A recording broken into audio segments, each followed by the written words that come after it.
佛陀开悟后没有立刻离开森林，他每天都在尼连河里洗澡，他会在河边的小径上散步，也在森林里行走，他又会在河边或者菩提树下坐着禅修。他已经实现了他的大目标，他知道他该回到迦比罗卫国去和那些期待他成功的人见面。他也想王舍城的频婆娑罗王，他对这位年轻的国王有一种特殊的情感，所以也希望去看看他。还有他以前的5个朋友，他知道他们很快实现解脱潜力，所以也迫不及待地想找他们。他们还应该在周围河流、天空、星月、山林以及每一片绿草、每一粒尘埃都因佛陀而变得不同。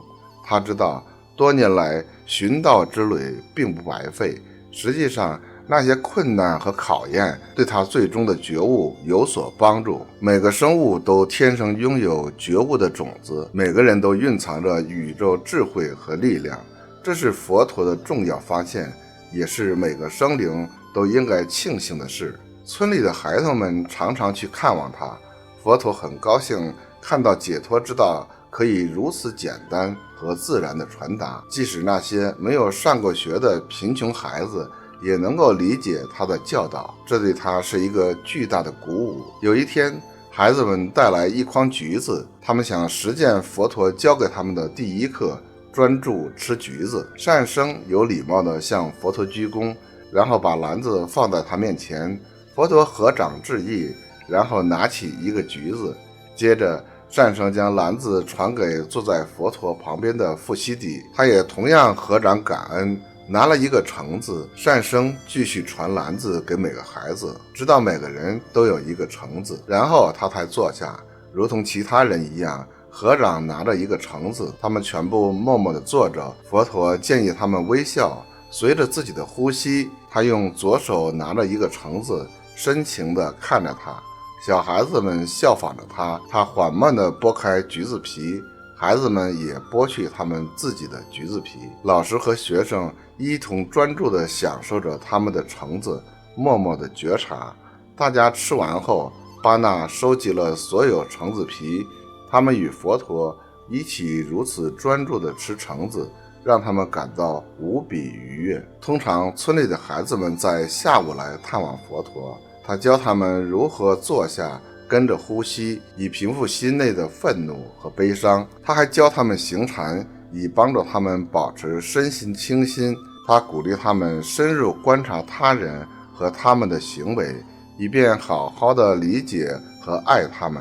孩子们都明白他所教的一切。南陀巴那花了一整天的时间为佛陀缝制了一件新的袍子，它的颜色和佛陀以前的袍子一样，都是如砖红。当他们得知佛陀现在穿的衣服原本是来于他们的王仆宝珠的尸体时，他们几乎都哭了出来。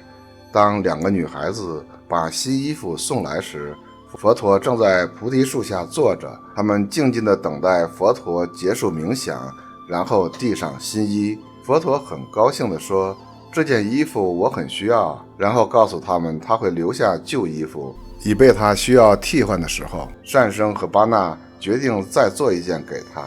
有一天，12岁的善生朋友巴纳觉多请求佛陀教导他们关于友谊的事。就在前一天，他和他的最好的朋友加利加吵架了。在前来看望佛陀的路上，虽然经过加利加的家，但巴纳觉多不愿意进去。后来因为善生的劝说，他才不情愿地同意进去，而加里加只是因为同意，因为有善生的陪伴。当几个女孩达到，巴利觉多和加里加之间保持着一定的距离，各自坐在一边。佛陀给他们讲述了一个关于一只鹿、一只鸟和一只海龟的故事，发生在几千年前。在过去的生命中，他们都曾是土、石、陆、风、水、火，甚至苔藓、草、树、鸟类和哺乳动物。这是我在禅定中看到的。因此在那个生命中，我只是一只鹿，其实很普遍。我还记得我自己曾经是一块岩石封顶的石头，还有一棵梅子树。你们也都有类似的经历。我告诉你们的故事是关于一只鹿、一只鸟、一只海龟和一个猎人的。或许你们中的某一个人在那个故事中是小鸟或海龟。佛陀开始叙述这个故事。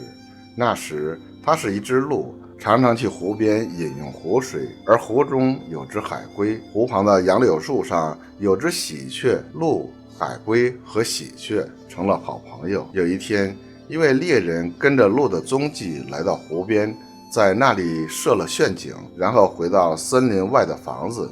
那天当鹿来喝水时，不小心踩到陷阱中，无法逃脱。他的呼救被海龟和喜鹊听到，于是海龟从水中爬出，喜鹊也从树上飞了下来。他们一起商量如何最好的救度他们的朋友。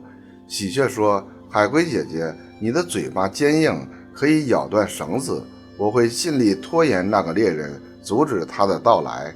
说完后，喜鹊飞去，海龟开始啃咬绳索，喜鹊则飞到猎人的房前，整晚守在他的正门上。天刚亮，猎人拿着刀走出房子，喜鹊看到这情形，于是拼命地扑向那个猎人的脸，把他吓得手忙脚乱，无所适从。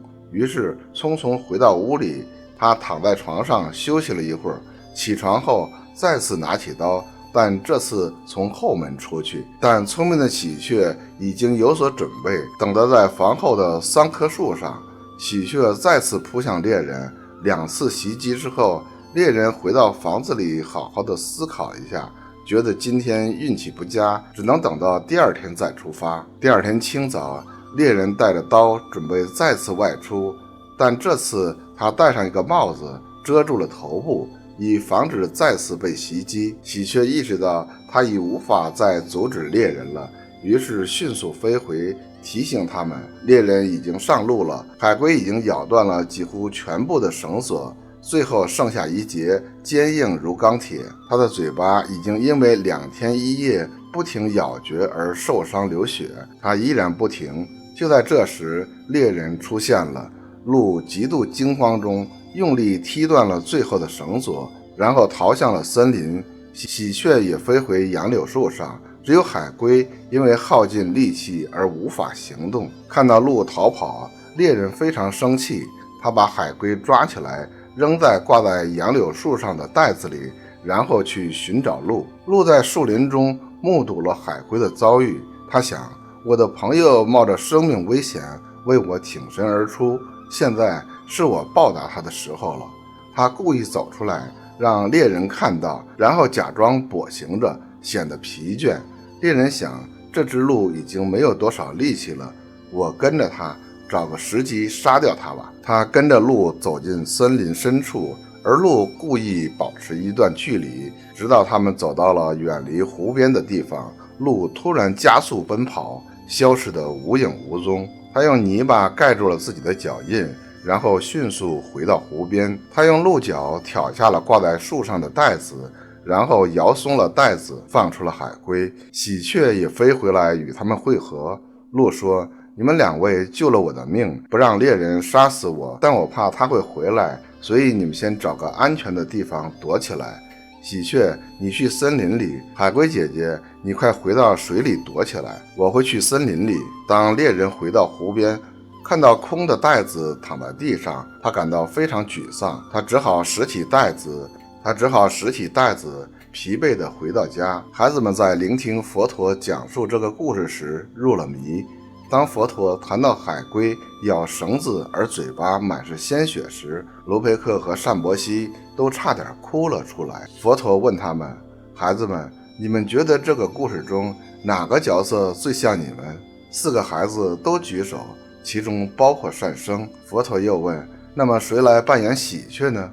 富西底立刻举起手来，加利和巴纳觉多也跟着举手。单生看了加利，然后又看了巴纳觉多，他说，如果你们2个都是喜鹊，那不是变成1个人了吗？喜鹊之间争吵有何好处呢？我们为什么不能像那只鹿、海龟和喜鹊一样成为好朋友呢？巴纳觉多站起来，走到迦利身边，他小小的手牵着他朋友的手，迦利家让他坐在自己身边。佛陀微笑着说，你们真明白这个故事，记住，类似的故事在我们日常生活中随时都在上演。村童回家后，佛陀开始行禅，他卷起袈裟，涉水过河，然后顺着2片稻田之间的小径来到他最喜欢的莲花池。在那里，他坐下来静静地观察那美丽的莲花。当他注视着莲花的根、茎、叶和花朵时，他思考花朵的成长过程，有的深埋在泥土中，有些茎刚刚冒出水面，展开新叶，还有些花瓣已经完全展开。池塘里的莲花有白色、蓝色和粉色的。佛陀认识到，人们也和莲花一样，每个人都有自己独特的起点和条件。提布达多不同于南陀，耶输陀罗和巴米沙王后也各自不同，善生和巴纳更是不同，性格、美德、才智和智慧在不同人之间有很大差异。佛陀的解脱之道必须采着各种方法来满足不同的人类，来满足不同类型的人。他认为村童是一种令他满足的经验，因为他可以用最简单的方法与他们沟通。佛陀明白每个人都有独立的先天条件，就像莲花一样，他们需要不同的方法，就像不同的门一样，以便能理解教义。不同的方法就像不同的门，可以让不同的人进入并理解教义。创立法门是通过直接与人们互动而产生的。佛陀并没有在菩提树下神奇地接受各种教导的方法，他意识到他需要回到社会，传播解脱的种子。他已经证悟49天，现在是离开优楼频罗的时候了。他计划第2天早上启程，离开尼良河畔清凉的森林、菩提树和孩子们。他希望首先去找他的2位老师阿罗罗和乌托迦摩子，他有信心让他们尽快证悟。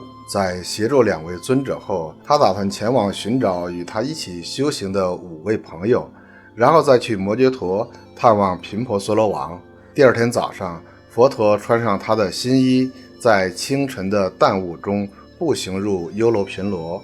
他来到富西底家中，告诉这个少年牧童和他的家人他要离去。佛陀轻轻地在每个孩子头上抚拍，然后一起行往善生住的房子。听到这个消息，善生不禁哭了起来。佛陀说，我要离开这里才可以完成我的任务，但我答应你们，我会有机会一定回来看望你们。你们实在帮了我很多，我对你们非常感谢，请谨记要修习我和你们分享的东西，这样我便没有离开你们太远。善生，快擦干你的眼泪，给我笑笑。善生用他的纱丽裙边拭干眼泪，尽力试着微笑，跟着他们便一起行到村外。正当佛陀转过头来话别，他留意到一个年轻的苦行者朝他而来。那苦行者合上双掌作礼，并好奇地望着佛陀。过了一会儿，他才说，出家人，你看上去容光四射，极度安详，请问您的尊姓大名是跟哪一位大师的？佛陀回答，我的名字是乔达摩悉达多，我曾追随过多位导师修学，但现在却没有导师。请问你从哪里来，叫什么名字？那苦行者答道，我叫优楼婆伽，我刚离开乌托迦摩子大师的修行中心。乌托迦大师身体好吗？大师几天前刚过世了。佛陀叹了口气，他始终不能帮到他老人家。他又问，你有跟过阿罗罗迦摩罗大师修学吗？优婆迦回答，有，不过他最近也死了。那你又可曾认识一个叫乔陈如的出家人？优婆迦说道，当然认识，我在乌托迦大师那里时听说过他和另外4个沙门。我听说他现在正在王舍城附近的鹿野苑修行。乔达摩，请不要介意，但我要继续上路了，我还有很远的路程要走。佛陀合掌与优婆迦道别后，转向孩子们，我将沿着这条路步行至瓦拉纳西，去寻找我的5位朋友。太阳已经升起，你们现在回家吧。佛陀合掌与孩子道别，便沿着河流向北而行。他知道这是一条较长的一条路径，但却比较容易行走。尼连禅河向北流入恒河，如果跟着恒河向西而行，他在几天内便可到达巴连福，在那里越过恒河，便可到达迦湿的都城瓦拉纳西。孩子们一直望着他走，直至他走出眼帘。他们十分悲伤，内心充满期盼。善生在哭泣，富西底虽然也很想哭，但却并不想在弟妹面前流泪。过了一段时间，他说：善生姐姐，我要去准备看顾水牛了，我们该回家了。巴纳，今天记着给卢培克洗个澡，让我来抱皮摩。他们默默地沿着河岸回到村里，没有一个人说话。上面这段佛陀的故事是富西底应阿难和罗诃罗的请求，以自己回忆讲述给他们听的。富西底知道阿难陀尊者是非常友好和英俊的，他拥有出色的记忆力，每次佛陀的法会都能一字不漏地记住。富西底和罗诃罗非常感激阿难陀能够为他们重述佛陀在看顾水牛中提到的这11个要点。富西底也知道阿难陀会记住他所述有关佛陀在优楼频罗时的经历。富西底一边诉说，一边留意着乔达米比丘尼，他闪亮的眼睛表明他非常欣赏这些故事，因此他努力回忆所有的小细节。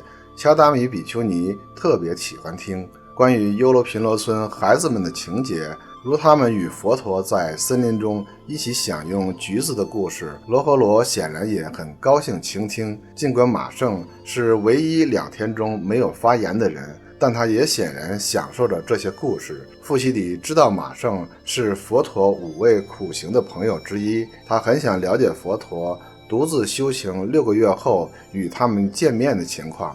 然而有些害羞，他不好意思问。乔达米比丘尼似乎能理解富西底的想法，他说：富西底，你是否愿意听马胜长老讲述有关佛陀离开优楼频罗的故事？马胜已经与佛陀同行10年，但我相信他从未讲过有关他在波罗斯那附近鹿野苑经历的事。马胜长老，你是否愿意明天跟我们分享一些佛陀的第1次讲法，以及过去10年所发生的一些事情？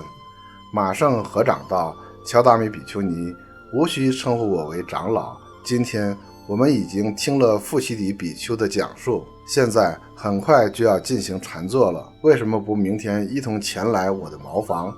届时我将详细向你们讲述我所记得的一切。大家好，这期视频就到这里，下期内容预告，上面马胜比丘已经说了，就是佛陀成道49天后出转法轮度化5比丘的故事。我们下期再见。